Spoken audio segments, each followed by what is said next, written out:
በ97 ዓመተ ምህረት ምርጫ ከመካሄዱ በፊት ጥቅምት ወር ላይ ወይዘሮ አዜብ መስፍን የት እንደገባች ሳይታወቅ ጠፋች ይባላል። በዛን ሰዓት ቤተ መንግስት ውስጥ በጣም ትልቅ ውዝግብ የተፈጠረበት ጊዜ ነበር። በሚስቱ መጥፋት ምክንያት የተጨናነቀው አቶ መለስ ዜናዊ ያልደወለለት ሰው አልነበረም። በዛን ጊዜ ነበረ ከ5 ቀን ውዝግብ በኋላ ወይዘሮ አዜብ መስፍን ራስዋ ደውላ ዱባይ ነኝ ያለሁት ያለችው። አሁን እዚህ ፓርት ላይ ልብ ብላችሁ እንድታደምጡ ይፈልጋለሁ። ወይዘሮ አዜብ መስፍን ዱባይ ሂዳ ለ5 ቀናት ያክል ድምጿ ያጠፋችበት ምክንያት ምንድን ነበረ?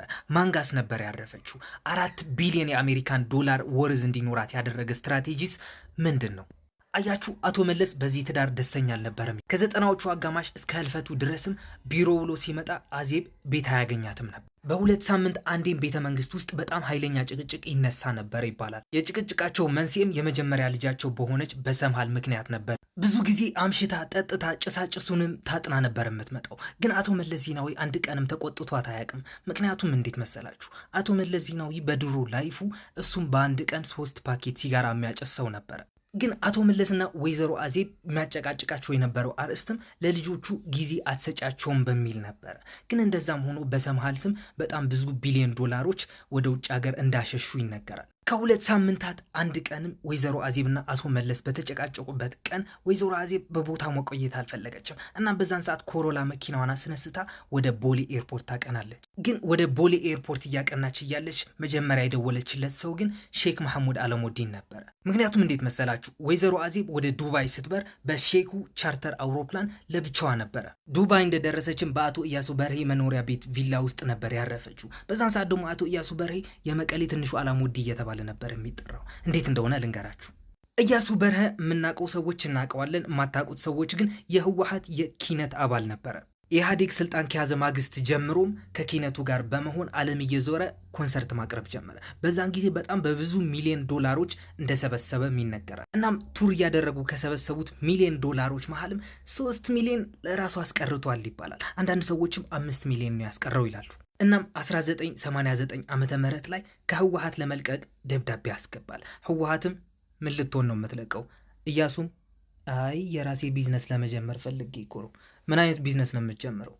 እሱን አላሰብኩበትም፣ ግን ያው ደብዳቤው ፈልገዋለሁ መልቀቂያ እንድትሰጡኝ፣ እኛ እስክንነግረህ አርፈ ተቀመጠ። እያሱም እናም ደብዳቤውም አንሰጥም ብለውታል። የሚሆነውን ነገር እየተጠባበቀ ነው እያሱ። በዛን ሰዓት የኢትዮ ኤሪትራ ጦርነት ተፈጠረ። እናም አቶ እያሱ በዛን ሰዓት ሀገር ውስጥ ሆኖ ወደ ውጭ ሀገር በህገ ወጥ መንገድ ስልክ ማስደወል ይጀምራል። ግን ይህንን ስራ ሲሰራ ደግሞ ብቻውን አልነበረም። ባይዘው እዚህ ጋር ያለችውን ስዕል ምንድናት እያላችሁ ይሆናል አይደለ? እነግራችኋለሁ በኋላ። ከወይዘሮ አዜብ ጋር በመመሳጠር 500 የሚደርሱ የሳተላይት ዲሾች ወደ ሀገር ውስጥ ያስገባሉ በጉምሩክ ካለቀረጥ። እናም እነዚህ ዲሾች የተተከሉትም በአዲስ አበባ ዙሪያ ነበረ። እናም በዛን ሰዓት ደግሞ አቶ እያሱ IBY የሚባል የማስታወቂያ ድርጅት ነበረው። ግን ደግሞ የማስታወቂያ ድርጅቱ ደግሞ በራሱና በልጆቹ ስም ነበር የተቋቋመው። ቴክኒክሊ እዚህ ፓርት ላይ ማኒ ላውንድሪ እየተካሄደ ነበር። እናም እነዚህ 500 የሳተላይት ዲሾች ቴሌ ሊያገኘው ከሚገባው 20 ሚሊዮን ዶላር እንዲከስር እያደረጉት ነበረ። እናም እነዚህ 500 ሳተላይት ዲሾች እንዲቆጣጠር እንዲጠግን ደግሞ አንድ ህንዳዊ በ2500 ዶላር ወይዘሮ አዜብ መስፍን ትቀጥራለች። ግን ይህ ህንዳዊ ደግሞ የተቀጠረው በሜጋ ስም ነበረ። እናም በወር አንዴ ወደ ሜጋ ሲሄድ ደሞዝን ለመቀበል ብቻ ነበረ። የሜጋ ሰራተኞችም ጉልቻው ነበር የሚሉት ይህ ህንዳዊ።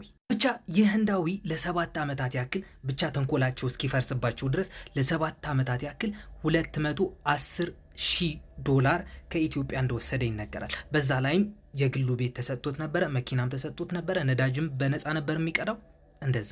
እናም ጊዜው 1993 ይሆናል። በዛን ሰዓት ህወሓት ለ2 የተከፈለበት ጊዜ ነበረ። መለስ በዛን ሰዓት ይችንም ይወስዳል፣ በዛን ላይ ደግሞ 3 ፓኬት ሲጋራ በቀን ያጨስ ነበረ፣ በጣም ዲፕረስድ ሆኖ። እናም እነዚህ ከመለስ ቡድን ውጭ ያሉት ወይም ደግሞ ከህወሓት የተገነጠሉ ግሩፕ አንጃ የሚል ስም ነበር የተሰጣቸው። ግን በዛን ሰዓት የመለስ ቡድን ባሸነፈበት ጊዜ በሐውልቲ ሰማዕታት ማለት ደግሞ ሁላችንም የምናውቀው ሐውልቲ በሚባለው አዳራሽ ውስጥ አቶ እያሱ የሆነች ግጥም ይዞ ይቀርባል። ይቺ አቶ እያሱ ይዟት የቀረበችው ግጥም ግን ለነዛ አንጃ የተባሉ ግሩፖች በስድብ የምታጥረገርግ ነበረች። ለአቶ መለስ ዜናዊ ደግሞ ሰማይ ድረስ የምትሰቅል ነበረች። በዛን ሰዓት አቶ መለስ ዜናዊ በጣም ደስ ብሎት እያሱ ቢዝነስን ፈቅጄልሃለሁ፣ ከአሁን በኋላ መስራት ትችላለህ፣ ተመቻች በቃ ምናምን ይለዋል። እነዛ አንጃዎች ነበሩ እኮ ይቺ ቢዝነስሽን ከፍተሽ እንዳትሰሪ እንትን ይሆኑብሽ፣ ምቀኛ ይሆኑብሽ፣ ከአሁን በኋላ ግን መስራት ትችላለህ ፈታበል ምናምን ይለዋል። ግን አቶ ኢያሱ ህገወጥ ስራውን ከጀመረው 4 ዓመት ኦር 3 ዓመት ሆኖት ነበር በዛን ጊዜ። ምክንያቱም በ89 ነበር የጀመሩት። እናም በ95 ደግሞ የአዲስ አበባ ፖሊስ ኮሚሽን እና የደህንነት ቢሮ ከልዩ ምርመራ ቡድን ጋር በመሆን ከሲቪል አቪዬሽን የሆነች ትንሽ የአይሮፕላን ተፈቅዶላቸው ወዲህም ወዲያም እያሉ በ7 ወር ውስጥ ይህንን ሲያካሂዱት የነበሩትን ወንጀል ኢትዮ ቴሌኮምም 20 ሚሊዮን የሚያክል ዶላር እንዲከስር ሲያደርገው የነበረው ኬዝ ፈተው ፍርድ ቤት አቀርቡታል። በዛን ሰዓት አቶ ኢያሱ በርሀ ጨምሮ 38 ተጠርጣሪዎች በቁጥጥር ስር ይውላሉ።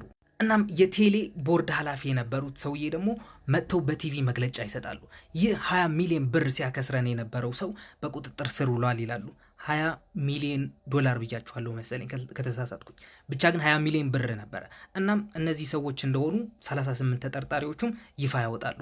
ግን ከአንድ ሳምንት በኋላ ያልተጠበቀ ነገር ይከሰታል። ግን እኚህ የቴሌ ቦርድ ኃላፊ የነበሩት ሰውዬ ደግሞ ከሳምንት በኋላ መልሰው ወጥተው በቲቪ 2 ምላስ አላቸው የሚያስብል ነገር ተናገሩ ማለት ነው። ግን እሱ ነገር የተናገሩት በወይዘሮ አዜብ በደረሰባቸው ጫና ምክንያት ነበረ። እና እንደዚህ አይነት ስህተት ያጋጥማል። በቃ ነገሩን እንትን እንለዋለን እናየዋለን በደንብ ምናምን ብለው እነዚህ ሰዎች እንደሚፈቱ ተስፋ እንዳላቸው አይነት አድርገው ይናገራሉ። ግን 38 ተጠርጣሪዎች ሲታሰሩ ደግሞ አቶ ኢያሱ በርሀ ቅጥቅጥ ነበር ያደረጉት። 15 ቀን ሆስፒታል ውስጥ እንዲተኛ አድርገውት ነበር። በዛን ሰዓትም ሆስፒታል ውስጥ ተኝቶ ሲቀባጥር ነበር። አዜብ እኔ ብቻዬን አይደለሁም እኮ ሊገሉኝ ነው ምናምን። ፖሊሶችና መርማሪዎች ባሉበት ቤተሰቦቹን ባሉበት ሰዓትም እኔ ብቻዬን አይደለሁም የሰራሁት ወንጀል አዜብም አለችበት ምናምን ሲል ነበር ይላሉ። እናም በጊዜው ከአዲስ ዓመት በፊት እንዲፈቱ አድርጋ ወይዘሮ አዜብ ኢያሱ በርሀና ሌሎች 38 ተጠርጣሪዎች እንዲፈቱ ተደረጉ ማለት ነው። ግን የዱባይ ኬዙስ ይህ ስዕልስ ስለምንድን ነው? አቶ ኢያሱ በርሀ ከእስር እንደተፈታ እዚህ ሀገር ውስጥ ይሰራበት የነበረ የማስታወቂያ እቃዎች ጠቅልሎ ይዞ ወደ ዱባይ ይሄዳል። እዛ እያለ ነበረ ወይዘሮ አዜብ መስፍን ወደ ኢያሱ በርሀ ሄደችው። ግን ደግሞ ዱባይ ውስጥ ሆና ባሏ ጋር ስትደውል እነዚህ ሰዎች ነበረ ተልከው ወደ ዱባይ ድረስ በመሄድ ወይዘሮ አዜብ መስፍንን ይዘዋት የመጡት። አፈሩን ገለባ ያደርግላቸው እነዚህ ሰዎች አቶ ስዩም መስፍን፣ አባይ ፀሐዬና አቶ ተክለወይኒ ነበሩ። እናም ዱባይ ደርሰው ወደ አቶ ኢያሱ በርሀ መኖሪያ ቪላ ጥበቃ አልፈው እንደገቡም ማለት ነው እዛ አቶ ኢያሱ በርሀ እና ወይዘሮ አዜብ መስፍን የሆነ ዊርድ የሆነ ነገር እየሰሩ እነዚህ 3 ሰዎች ይመለከታሉ። ጀስት ላይክ 50 ሼድስ ኦፍ ግሬይ ልበላችሁና አቶ ኢያሱ በርሀ ወይዘሮ አዜብ መስፍን በቀበቶ ሲመታት ይመለከታሉ። ግን 3ቱም በጣም ግራ ገብቷቸው ስለነበረ ለምንድን ነው የሚመታት? ግን አዲስ አበባ እንደደረሱም ይቺ ኬዝ ሄደው ለአቶ መለስ ዜናዊ ሹክ ይሉታል።